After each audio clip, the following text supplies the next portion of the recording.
Pais, meus amados, hoje eu venho lhes falar sobre o fim dos tempos, o sermão da montanha e como estarmos preparados para quando isso acontecer. Jesus falava aos seus discípulos sobre rumores de guerras, que hoje nós vemos rumores de guerra por todo o mundo, fora as guerras que já aconteceram.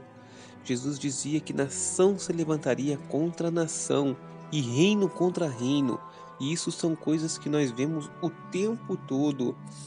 Jesus também disse: então eles os perseguidos e condenados à morte.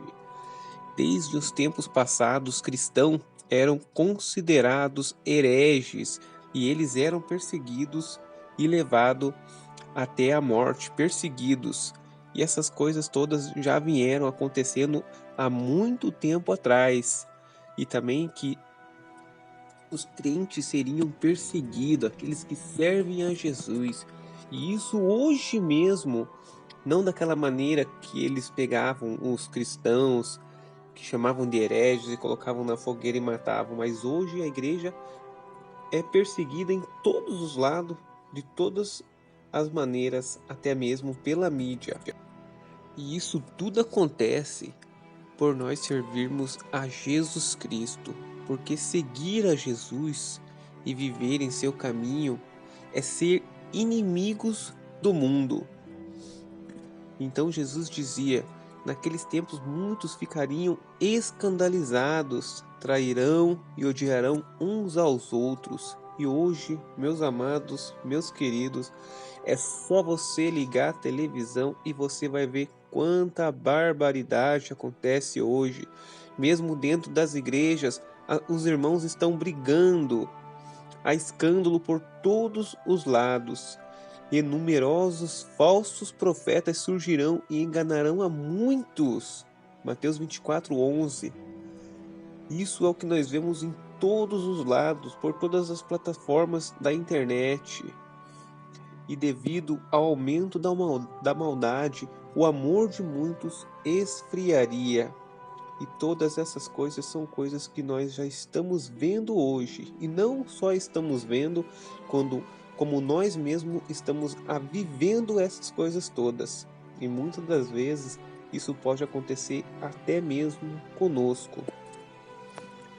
E Jesus continua dizendo ali: mas aquele que perseverar até o fim será salvo. Com toda essa maldade, com o amor se esfriando, com tantos e tantos rumores de guerra, de ódio, falsos profetas, enganação, a corrupção, toda essa maldade em geral hoje se torna muito mais difícil de viver. Viver uma vida em santidade com Deus. Pois com tantas informações que vivemos hoje em nosso derredor, até os cristãos, servos de Deus, estão se deixando muitas das vezes ser levadas por elas. E as palavras hoje que são mais comentadas geralmente são essas: ah, mas isso não tem problema, isso não é nada, isso não faz mal. Mas aos poucos essas coisas vão se tornando rotina em nossas vidas. E assim os cristãos vão se esfriando e vai deixando espaço para que essa maldade, essa corrupção e as coisas do mundo vão entrando dentro de seus corações. E as pessoas vão se desviando, as pessoas vão deixando de fazer a vontade de Deus, porque deram tanto lado para tantas bobagens que foram contaminadas por elas.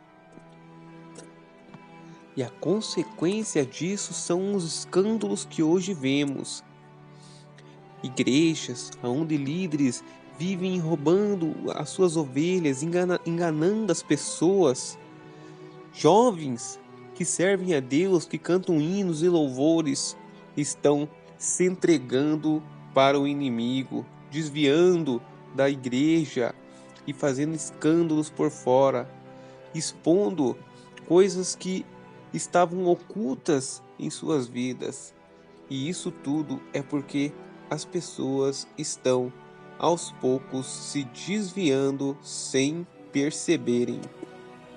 E com as coisas hoje em dia indo de pior a pior, sendo cada vez mais difícil para nós cristãos vivermos nesse mundo e mantermos a nossa vida diante de Deus, Jesus nos dá esse alerta. Mas aquele que perseverar até o fim, este será salvo. E o segredo, meus amados, é este: a gente, quando entregamos a nossa vida a Deus, nós devemos entender que nós não devemos mais viver a nossa vontade, mas é entregar a nossa vontade, colocar diante do altar e tomar a vontade de Deus para as nossas vidas.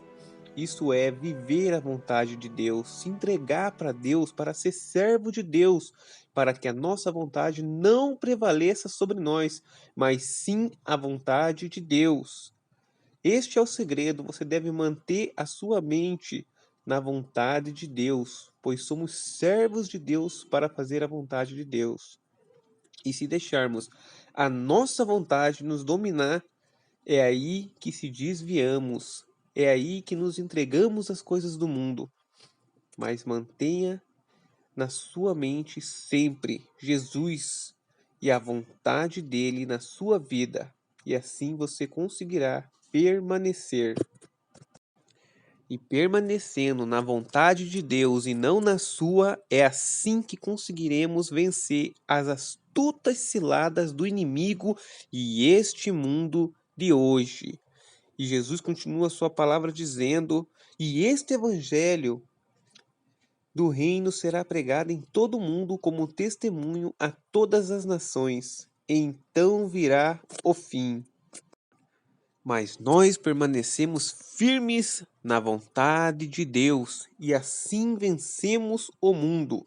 E a vontade de Deus é essa: ide pregar o evangelho a toda criatura. Isso quer dizer, meu amado, que você, todos nós somos escolhidos por Deus para pregar o evangelho aos nossos vizinhos, aos nossos amigos, aos nossos familiares e todos aqueles que estão em nossa volta. É necessário que nós estejamos sempre pregando o evangelho. Não deixe o inimigo te enganar. Nunca deixe de pregar a palavra de Deus para um amigo seu, um familiar, qualquer pessoa, um vizinho. Não deixe de pregar a palavra de Deus. Não seja aquele tipo de pessoa que vai o ano inteiro para a igreja e não chama ninguém para a igreja, mas devemos sim sempre estar focados na vontade de Deus, para que ela prevaleça em nossas vidas. E então, anunciando o evangelho e preparados estamos assim, até que venha ser a hora em que Jesus Cristo, nosso Senhor, em quem nós cremos e é pela fé, Jesus mesmo disse: "Eu vim para os que creem." Então ele virá, e como um arrebatamento, seremos arrebatados juntamente com Cristo, nosso Senhor e Salvador. Por isso, não se escandalize, meus irmãos, não tenham medo, mas permaneçam firmes na vontade do Senhor. Para todas as coisas, a vontade do Senhor deve ser sobre a sua vida. Então você saberá que estará no caminho certo, sabendo que está vivendo a vontade de Deus e não a sua. E essa é a única maneira de vencermos este mundo. Deus te abençoa em nome de Jesus, você e sua família, hoje e para sempre. Amém.